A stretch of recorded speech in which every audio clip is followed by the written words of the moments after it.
Austin Kleon is best known for his newspaper blackouts, as well as his trilogy of books about creative work. They're Steal Like an Artist, Show Your Work, and Keep Going.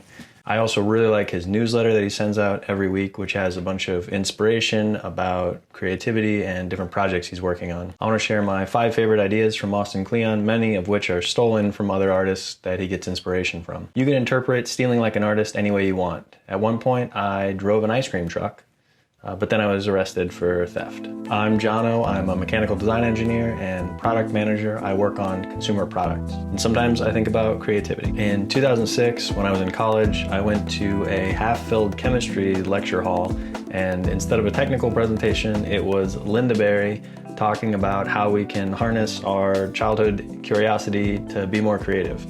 And it was really interesting to hear her talk about how we have the ability to write stories inside of us, just like children make these perfectly crafted anecdotes because they're not worried about the criticism coming from the outside. 10 years later, I found myself captivated by posts from Austin Kleon, who derives a lot of inspiration from Linda Berry. In fact, he admitted that he was at that same presentation in Ohio back in 2006, and he wrote about it on his blog. Number 1 is more search, less feed. So much of what we consume on the internet is being pushed at us. We can turn the tables around and actually search to be more intentional about what we look at. If you dig into Twitter or Facebook or Instagram, you can actually find things that you're curious about rather than whatever shows up in the feed. We can call these digital sites distractions, but we can also use them to our advantage. Austin Kleon shares an idea from Jenny Odell, who wrote the book How to Do Nothing. When you're clicking around on a site, engaging in the different things that it's showing you, instead of you researching something, the algorithms are researching you, and they're figuring out what you're interested in and what things you're going to click on. The idea from Jenny Odell's book felt very novel in 2019, but in 2020, it turns out everybody is doing nothing. She actually went on the Ezra Klein show, which was a really interesting conversation, and she said this about doing nothing. The part that doesn't look like making is maybe even more important than the part that reads as making. I'm not feeling too anxious to make anything right now. It's not an either or for me between that and being creative. When you take control of the search, when you're collecting information and being intentional about what you consume, you are sort of progressing towards building something, making something, even in that downtime. When I turned this around and searched Twitter for Austin Kleon's most popular posts, I found this gem that I really like. Every time I read the phrase, "don't get me wrong" in an essay, I think, then go back and rewrite this so I don't get you wrong. The second idea is to share what inspires you. I really like Austin Kleon's work, but I also really enjoy how much he shows behind the scenes and his process of creating things himself. Because he posts every day, he's often sharing the inspirations he finds and some early ideas for work that eventually becomes something like one of these books. You can follow as he collects these great pieces of art and quotes and ideas and slowly combines them. As far as the daunting task of making work, Austin Kleon presents it very simply. It takes time to do anything worthwhile, but thankfully we don't need it all in one chunk. So this year, forget about the whole year as a whole, forget about months, and forget about weeks. Focus on days. I really like that idea that it's about that daily consistency, and in the process of posting on a blog every day for a year, you end up with far more words than you would need to fill a book. But you can also call out the good stuff, remove the bad stuff, and this book is actually made up a lot of ideas, and you can find some of the posts on his blog. Stephen Pressfield, the author of War of Art and the screenwriter for Bagger Vance, is often asked the question, when does inspiration strike, or where does he get his ideas from? He likes to quote Somerset Maugham. I actually have no idea how to say his name. Somerset Maugham? I write only when inspiration strikes me. Fortunately, it strikes me every morning at 9:30 sharp. I really like that line, and it's poignant because if you're prepared for it, if you're ready with your pencil in your hand, when inspiration does strike you, you can write it down. If it strikes you in the middle of climbing a mountain or driving your car on the highway, it's a little harder to capture those ideas. The third thing I like is translating your ideas into a new medium. For 30 days in the summer of 2020, Austin Kleon made a new zine every day. And then he had so much fun, he kept going. And my favorite zine was number 58. He collected tons of quotes, and he actually typed them up and cut them and put them into his zine. He even shares his process for folding a half sheet of paper to make a zine. I was inspired enough to make my own little zine. Here's a really good quote from Angry and Curious. If you're somebody who likes to think about things and to learn things, it's almost impossible to cancel curiosity. And that quote comes from Mr. Rogers.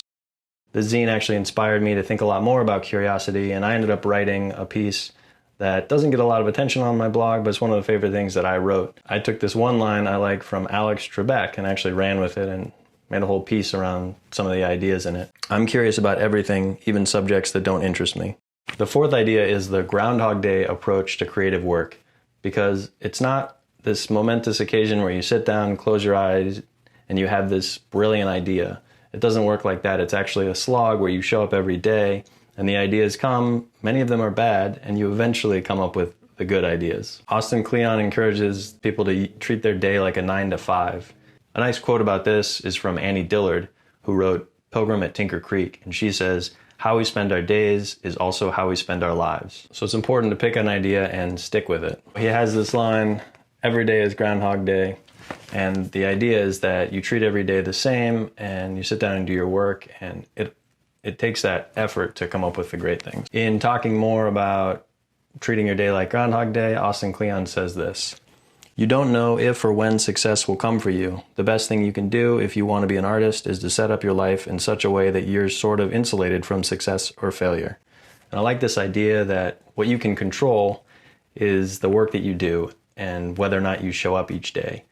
It's out of your hands if people get really excited about your work, or if it takes off, or it becomes viral, or whatever else happens. But what you can do is show up and do the work, making it a consistent habit. Another good line Austin Kleon quotes is from Ralph Waldo Emerson, where he writes in his memoir, "Finish each day when you're done with it. Tomorrow is a new day. You shall begin it serenely and with too high a spirit to be encumbered by your old nonsense." The fifth idea is to pay attention to what you pay attention to. A really good way to do this is to write every day.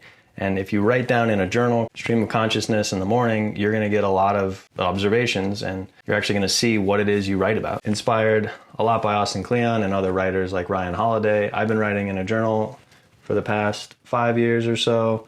And most consistently, I write every single day now. And it really helps me to see, when I look back, I can see what has been important. So the part where you revisit your journals is actually a really good way to see what you've been writing about. Austin Kleon takes inspiration from old artists and writers like Da Vinci and Thoreau, but also contemporary writers like David Sedaris. You can see a lot in that process of what are they talking about every day. One strange thing I read as Austin Kleon was doing it was reading Thoreau's entries every day of the year to see how he cycled through the different seasons and how they affected the things that interest him. David Sedaris has his own process where he takes notes in a little pocket journal throughout the day, and every morning he types up his notes, and he actually binds all of the writing up in books and reviews them every few months or so. He says this: "Over a given 3-month period, there may be 50 bits worth noting, and 6 that with a little work I might consider reading out." One of the most valuable things I found about writing every day is it's really easy for me to look back and see, what was I thinking about? Was I inspired by a bunch of ideas that I was hearing or reading, or was I just stuck ruminating on circumstances or a situation that was outside of my control? And as a bonus, here's a little more advice that Austin Kleon has to recent graduates. He says, hang out at the library. I've actually found a lot of inspiration in the library. You go to find a book, and you're going to encounter some other books that are near it. You would never find that book around it if you were buying a book online or downloading the ebook. Just walking into a library always reminds me of the sheer number of ideas and words and stories that are out there, ready for you to read them or for you to contribute and add another story into the world. Another thing he recommends is taking long walks. I've really tried to take this to heart, particularly in the past year, and I almost go on a walk every day, which is where I usually come up with my best ideas. Another suggestion is to study something you love in depth. And this can be a favorite song, a favorite movie, a favorite book. When you take the time to reread something or watch it again and digest how was it made, what's the actual story unveiling process, you learn a lot more about the creator and about yourself and what made it so interesting to you. Sometimes we're afraid we'll be missing out on other stuff, but if you know you like something, taking the time to really understand what's so great about it can be invaluable. And one more piece of advice he has is to steal old stuff. Instead of stealing from people that are alive, steal from people that are dead. I probably should have made this video about someone other than Austin Kleon who's still around and writing a blog every day. If you want to learn some ideas from a book that influenced the Stanford Design School as well as the founders of IDEO, the late Don Koberg wrote The Universal Traveler, and I made a video summary talking about the ideas that have inspired me and really influenced the way that I solve problems and approach challenges for the past decade. So check that video out. If you have any questions or comments, please put them down below. If you got one thing out of this video, I hope you'll hit that like button so that more people can find it, and subscribe for more videos like this. Stealing like an artist doesn't mean grabbing people's clothes that are hanging out to dry. That's called online shopping. You get it? Online.